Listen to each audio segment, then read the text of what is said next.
There is a new eye-opening piece on CNBC.com today about how Pinterest-friendly culture is hurting the company's growth. With us now is the reporter behind the article, Sal Rodriguez. Sal, welcome. Good to see you again. Hey there, Kelly. How's it going? I spoke. Yeah, Sal, let me just sort of flesh this out for people so they understand. Pinterest had specifically developed a culture that was supposed to have people behave as Pin employees, to do things in Pinterest-friendly ways, and the CEO wanted to make sure that no changes were made so quickly that they alienated the core users. The result, it sounds like from your reporting, is that instead employees were afraid to ever confront or criticize any decisions, that they would nod along in meetings and say that sounds good, and then later set up private meetings to say, actually, we don't like the sound of this at all, and that they became difficult to make any changes whatsoever. That's right, Kelly. I spoke with 20 former Pinterest employees, and what they told me is that the company is riddled by a passive-aggressive culture where the emphasis is placed on being nice. This is very counter to what we see at other companies in Silicon Valley, such as Netflix or Amazon, where it's really encouraged that you be very direct and at times cutthroat.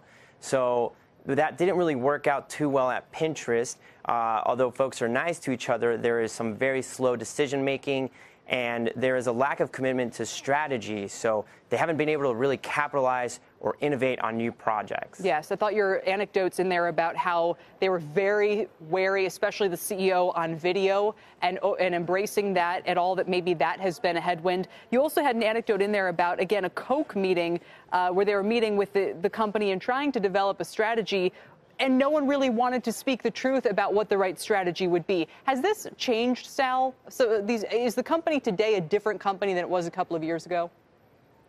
What I'm hearing from folks who have left more recently is that the company still has these problems. So in 2016, they actually tried to do a campaign internally to get folks to be more direct. They put posters all over the company saying, say the hard thing. But as recently as the last couple of months, that still is not the case. There is still an emphasis on making more and more meetings, getting buy-in from all departments. It's just really, as one of my sources that I spoke with put it, just kicking the bucket down the road. So they know they've got an issue, Sal. They know it.